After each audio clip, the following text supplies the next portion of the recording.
Hello YouTube, welcome back. I'm here with another video and today we're going to be talking about rent. So rent's an interesting thing. This is going to be kind of a short video, unfortunately, or fortunately, depending on how you how you like my videos. I just wanted to get talking about getting locked in when you're paying for rent.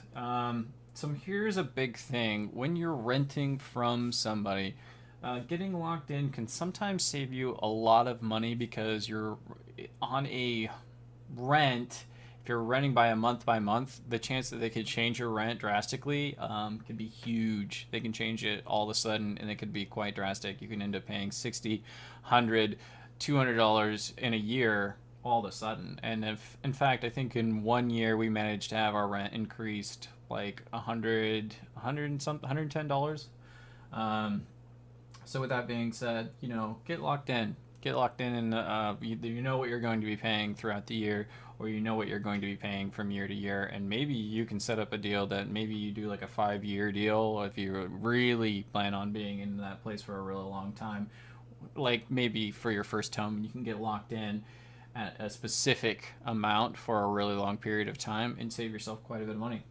Next one is get a house and split. You can get a house and you can split the rent with all the people that you rent with.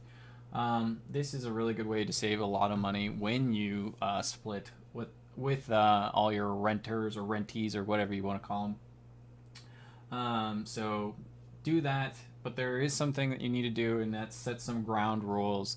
You've got to have make sure that the people that you're renting with are somebody you can spend a lot of time with and be comfortable with, because you're going to be seeing them every day, and they're either going to make you really uncomfortable, or they're going to drive you absolutely insane. Either they don't clean up after themselves, or they, make gigantic messes, or, they're really loud and they come in at like 3 o'clock in the morning, stumbling drunk, bringing some random stranger into your house and stealing your stuff. You don't want any of these kind of things happening. So set some ground rules, and those are the rules of like the household.